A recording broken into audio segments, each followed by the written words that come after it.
Good morning friends, स्वागत है आपका अपने यूट्यूब चैनल पर। तो चलिए शुरुआत करते हैं पिछले कल की द हिंदू एडिटोरियल वोकैबुलरी के रिवीजन की। हमारा पहला वर्ड था रिमिशन। रिमिशन का मतलब होता है किसी भी तरह की छूट दिए जाना, किसी तरह में क्षमा करना या फिर माफ़ कर देना, उसे बोला गया है माफ़ी, छूट या क्षमा, उसे बोला गया है रिमिशन। कन्विक्ट का मतलब होता है अपराधी, अपराधी घोषित किया जाना, उसे बोला जाता है कन्विक्ट।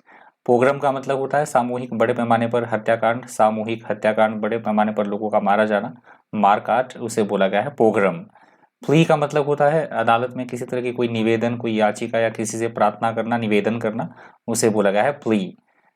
अगला शब्द है प्रोब्ड। प्रोब्ड का मतलब होता है इन्वेस्टिगेट करना, छानबीन करना, जांच पड़ताल करना, उसे बोला गया है प्रोब्ड। अगला शब्द है प्रोबेशन। प्रोबेशन का मतलब दो तरीके मैंने आपको बताया था, प्रोबेशन के अर्थ दो हो सकते हैं।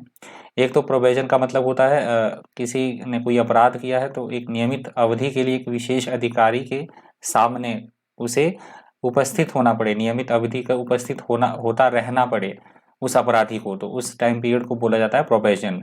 या फिर कोई कर्मचारी, किसी कर्मचारी की नई नई नियुक्ति हुई है तो पहले उसे थोड़ा सिखाया जाता है, उसकी उसकी दक्षता जांची जाती है, प्रोबेशन पीरियड होता है वो उस कर्मचारी का, उसके बाद उसे परमानेंट किया जाता है, तो उसे बोला गया है प्रोबेशन। दोनों कंटेक्स्ट में आप याद रख लीजिएगा। रिहैबिलिटेशन का मतलब होता है पुनरुद्धार करना, पुनः नई जान डाल देना किसी चीज़ में, उसे बोला गया है रिहैबिलिटेशन। ऑफेंडर का मतलब होता है अपराधी, मुजरिम या जिसने कोई गलत काम किया हो। विशिएट का मतलब होता है किसी को बेहद वीकन कर देना, कमजोर कर देना या फिर दूषित कर देना किसी चीज को, उसे बोला गया है विशिएट। कास्ट शेडो का मतलब होता है नेगेटिवली इम्पैक्ट करना, किसी को इन्फ्लुएंस करना, गलत तरीके से प्रभावित करना किसी को, उसे बोला गया है कास्ट शेडो। अगला शब्द है लेजिटिमेसी। लेजिटिमेसी का मतलब होता है ऐसी बात जो कानूनी तौर पर वैध हो, तर्क संगत हो, उचित हो कानूनी तौर पर, उसे बोला गया है लेजिटिमेसी। अगला शब्द है कन्विक्शन। कन्विक्शन का मतलब होता है अपराध सिद्धि हो जाना न्यायालय में, उसे बोला गया है कन्विक्शन। कंटोरस का मतलब होता है किसी भी चीज की एक रूपरेखा तैयार करना, उसे बोला गया है कंटोरस। रिमोर्स का मतलब होता है पछतावा करना, किसी बात को लेकर पछतावा करना, उसे बोला गया है रिमोर्स। अनड्यू का मतलब होता है अनुचित या अनावश्यक, उसे बोला गया है अनड्यू, अनावश्यक या गैर जरूरी। फ्रिक्शन का मतलब होता है एक तो घर्षण होता है, फ्रिक्शन का मतलब दूसरा होता है आपसी विचारों में मतभेद होना, उसे बोला गया है फ्रिक्शन। एप्रीहेंशंस का मतलब होता है किसी बात को लेकर हम भयभीत हैं, चिंता में हैं, चिंतित हैं, या फिर गिरफ्तारी होने के लिए भी बोला जाता है एप्रीहेंशंस।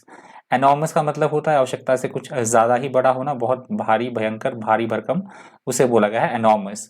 सागा का मतलब होता है कोई लंबी चौड़ी कहानी या गाथा या कोई कहानी, अ टेल ऑफ स्टोरी, उसे बोला गया है सागा।